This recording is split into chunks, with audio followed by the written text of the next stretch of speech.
Hello guys! இங்க ஒரு குட்டி பாப்பா என்ன பண்ணுது அப்படின்னு பார்த்தீங்கன்னா, அவங்க அப்பா நல்லா தூங்குறாங்க. இதுக்கு செம்மையா பசிக்குது காய்ஸ். இது பண்ற ஒரு சேட்டைய பாருங்களேன். எல்லாரும் தூங்கிட்டு இருக்கும்போது, இது மட்டும் நைஸா வெளியில போய் தோட்டத்துக்கு போகுது. அங்க போய் உருளைக்கிழங்கெல்லாம் பறிச்சுக்கிட்டு கூடையில போட்டுக்கிட்டு, அது பாட்டுல ரோட்ல ஹாயா நடந்து வருது. அந்த உருளைக்கிழங்க நல்லா தேய்ன்னு தேய்ச்சு சுத்தமா கழுவி குட்டி குட்டி குட்டியா பீஸ் போட்டுருது. பாருங்களேன் மாஸ்டர் பிளான் பண்ணி பண்ணுது பாருங்க. இத பார்த்தா நம்ம கறிக்கடைக்கார அண்ணாவே ஆச்சரியப்படுவாங்க. அவ்வளோ கச்சிதமா பீஸ் போட்டிருக்கு. அதுக்கப்புறமா கடாயில எண்ணெய ஊத்துது.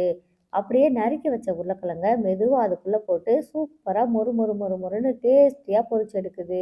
இத பார்க்கும்போது நம்ம எல்லாருக்குமே நம்ம மெமரீஸ் தான் ஞாபகம் வரும் காய்ஸ். ஏன்னா எத்தனை பேரு இது மாதிரி வீட்டுக்கு தெரியாம நைட்டு சமைச்சிருக்கீங்க. அப்படி யாராச்சும் இருந்தீங்கன்னா மறக்காம கமெண்ட் பண்ணுங்க. அதுக்கப்புறமா ஃப்ரிட்ஜை திறந்து சார்ஸை தூக்கிட்டு வருது காய்ஸ். பாத்துங்களேன் என்ன கேடி வேலை பார்க்குது பாருங்க. அடுத்ததா தக்காளி சார்ஸை சிப்ஸ் மேல அப்படியே பிதுக்கி விடுது.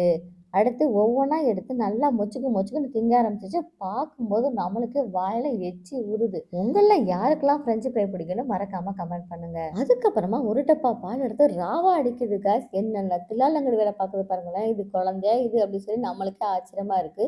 அப்படியே யாருக்கும் தெரியாம டேபிள தொடச்சு விட்டுருது. தப்பு செஞ்சா அத தடயம் இல்லாம பண்ணணும். அதுக்கேத்த மாதிரி அந்த பாப்பா எல்லாத்தையும் குப்பை தொட்டியில போட்டுருது. எப்பா உலக மகா நடிப்புடா சாமி! இதுக்கு கின்னஸ் அவார்டே குடுக்கலாம் காய்ஸ். அப்படியே இந்த பக்கமா வந்து அவங்க அப்பா கண்டுபிடிச்சிடக்கூடாது அப்படின்னு சொல்லி பிரஷும் பண்ணிருது. அப்படியே யாருக்குமே தெரியாம அவங்க அப்பா கிட்ட வந்து நைஸா கொட்டாய் விட்டு தூங்கவும் ஆரம்பிச்சிடுது. இந்த 2K கிட்ஸ் கிட்ட கண்டிப்பா 80 கிட்ஸ் நாம நிச்சயம் தோத்து போயிடுவோம் guys. அடுத்ததா நீங்க கண்ணால பார்த்த அந்த பிரெஞ்சு ஃப்ரைய காத்து வாக்குல சாப்பிட்டுட்டு இந்த வீடியோவுக்கு லைக்க போட்டு நம்ம சேனலுக்கு மறக்காம ஒரு சப்ஸ்கிரைப் பட்டனை தட்டி விடுங்க.